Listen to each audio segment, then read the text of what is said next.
Welcome, one and all, to The Late Show. I'm your host, Stephen Colbert. Folks, if you're wondering... You see that? There's a little... You know what? These people got a little bit of pep in their step, Louis, you know? Yeah, really. If you're wondering why you're feeling a little bit better about America today, it's because Donald Trump is in Scotland. Technically, you can do that, right? You can do that. You can fix that up. Technically, he's there for trade talks with the European Union, but as always, he focused a wee bit on stuffing his kilt with cash like ground-up organ meat in a sheep's bladder. It's a delicacy. You see, because he's also there for the opening of a new golf course bearing his name. Truly presidential. Like Nixon's historic visit to China for the opening of his all-you-can-eat buffet, Nixon Chicken Fixins. I am not a cluck. I am not a cluck. I'm not a cluck. Trump has deep roots in Scotland. His mother was actually born and raised there, so obviously the locals greet him with the same warmth he got from his mom. Good out, nasty little man, baby. Bolt, you nugget. Get take, fascist nuns.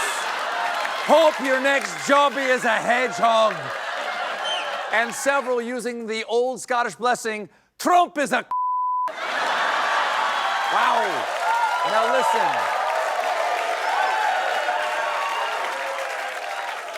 I'm guessing CBS bleeped a couple of those words.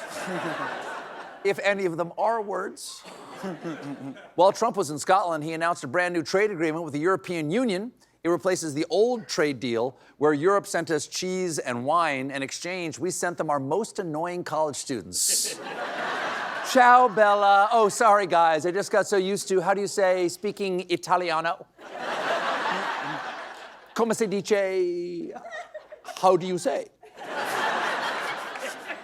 Trump had been threatening to slap the EU with a 30% tariff, but in this deal, he'll only be raising the amount you pay for European imports by 15%.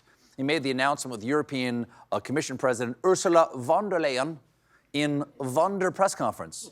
We have good news. We've reached a deal. It's a good deal for everybody, I believe. And I think you were saying this is probably the biggest deal ever reached in any capacity, trade or beyond trade. It is. Oh, she played him like a fiddle.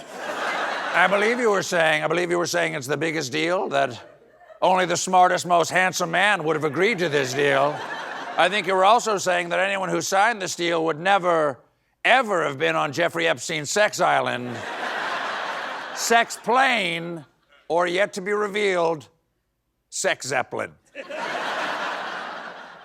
Before all that boring international trade stuff, Trump hit the links, where he had a good round with a little help from cheating, allegedly.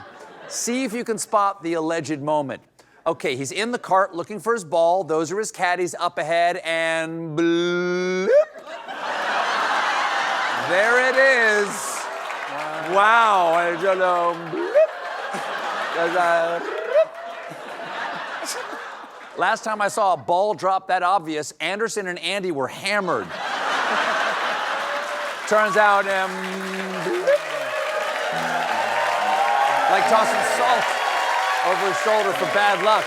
It turns out golf has rules. And one of them is that if you lose a ball, you take a one-stroke penalty and you have to hit again from the previous spot. Plus, a serious player would always drop a ball themselves rather than leave it to a caddy. In his defense, Trump has not seen his own balls in years.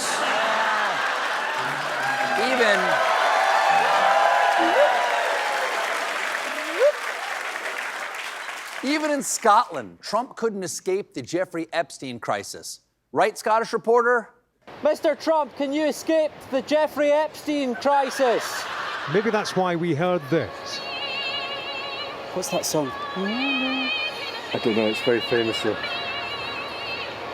No, Mr. President. Memories is exactly what you don't want people to have right now. He's just cranking the tunes to drown out the questions. I love how the Scottish press was as confused as we were. Jim, can we go back? What's that song? I don't know, it's very famous though. It's from a musical. Yeah. Memories. I could listen to those guys all day long. So, what's the musical about? It's about cats. Do the cats do anything? No, they don't do anything. They just each sing a song. Oh. Do the cats have buttholes? Excellent question, Callum. You've touched on a fascinating controversy. But this morning, Trump must have... No. Controversy.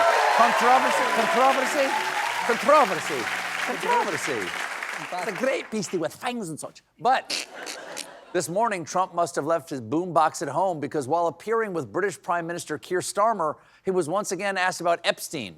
By the way, I never went to the island. I never had the privilege of going to his island. I'm sorry. I'm sorry, what? What? You never had the privilege of going to Epstein's island? Sadly, I never had the honor of dining with Jeffrey Dahmer. It just... Trump also explained why he parted ways with Epstein. For years, I wouldn't talk to Jeffrey Epstein. I wouldn't talk because he did something that was inappropriate. Finally, some moral backbone. He did something inappropriate, and that was? He hired help. And I said, don't ever do that again. He stole people that work for me. Sorry, Jeff, underage sex trafficking is one thing, but I draw the line at you stealing my omelet man, okay? He's the only one who knows I like ham. On Thursday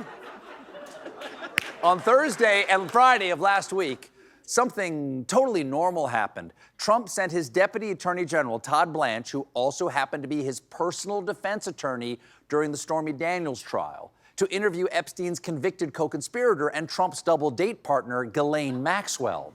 Maxwell is now serving a 20-year sentence for assisting, facilitating, and participating in Epstein's sexual abuse of minors for over a decade. Now, we don't know what happened during this meeting because as far as we've been told, the only people in there were Maxwell's lawyer, the convicted sex trafficker, and the president's personal sex lawyer. To make it even more normal, after the second meeting, Maxwell was seen carrying this box.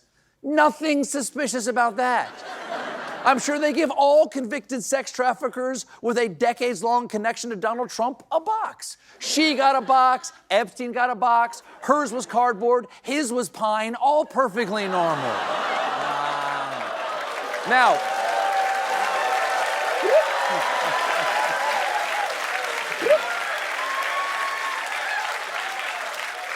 oh, hi.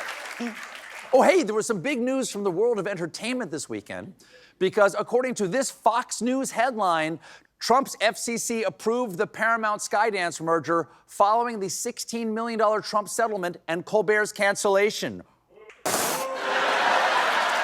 I'm canceled? What? And I'm being told I already knew that, but I spent the weekend huffing airplane glue? Okay, well, I'm thrilled. I'm thrilled for everyone at Paramount that the deal went through, and very excited for our newly announced official combined Paramount Skydance stock ticker name, which will go from Para to PSKY. Soon, PSKY will blast hot streaming content right in your face. With hits like Yellowstone, Yellow Jackets, and the full variety of water sports, I predict PSKY will become synonymous with number one. PSKY, a picture of warm entertainment.